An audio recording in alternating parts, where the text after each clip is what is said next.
বিপত্তি হয়েছিল সেখানেই মূলত আপনার তহিদুল ভাইয়ের যে ভাগ্নি ওনার সাথে হচ্ছে আপনার সেনাবাহিনীর কথা হয় এবং সেখানে তাদেরকে আহ্বান করা হয় জানাজার পরে ওনাদের সাথে ওনারা সে বাংলাদেশ সেনাবাহিনীর পক্ষ থেকে বৈঠকে বলবেন এবং সেই কথার প্রেক্ষিতেই মূলত ওনারা জানাজা শেষে রাত আনুমানিক প্রায় 8টায় আমাদের যে কুমিল্লা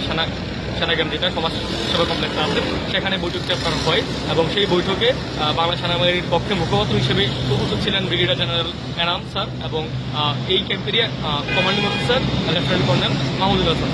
এবং তার পরিবারের পক্ষ থেকে সেই মিটিংয়ে ছিলেন তার ওয়াইফ, তার 2 ভাগ্নি, তার ভগ্নিপতি এবং তার বড় ভাই এবং বৈষ্ণব ছাত্রসংঘের পক্ষ থেকে সেখানে আমিও উপস্থিত হয়েছিলাম। আমাদের দিক থেকে হচ্ছে আমরা ওনাদের পরিবারের সাথে সার্বক্ষণিক ছিলাম, সেটা আপনারা দেখেছেন এবং কালকের বৈঠকটিতে মূলত 2 পক্ষেরই সর্বসম্মতিক্রমে যে সিদ্ধান্তগুলো এসেছে সেই সিদ্ধান্তগুলো আসলে যুক্তিযুক্ত ছিল এবং মূলত যে এই সিদ্ধান্তগুলো আসছে সবগুলো সিদ্ধান্তই তার পরিবারকে প্রায়োরিটি দিয়েই খুব আন্তরিকতার সাথে বাংলা সেনাবাহিনীর পক্ষ থেকে এই বিষয়টা ডিল করা হয়েছে। যে সিদ্ধান্তগুলো এসেছে সেই সিদ্ধান্তগুলোর মধ্যে অন্যতম ছিল ইতিমধ্যে তারা একটি তদন্ত আদালত গঠন করেছেন এবং এই তদন্ত আদালতের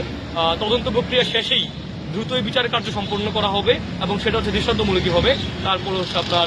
তৃতীয়ত ওনারা বলেছেন যে ওনাদের যে সামাজিকভাবে যে একটা সম্মানহানি যেটা আমরা অনেক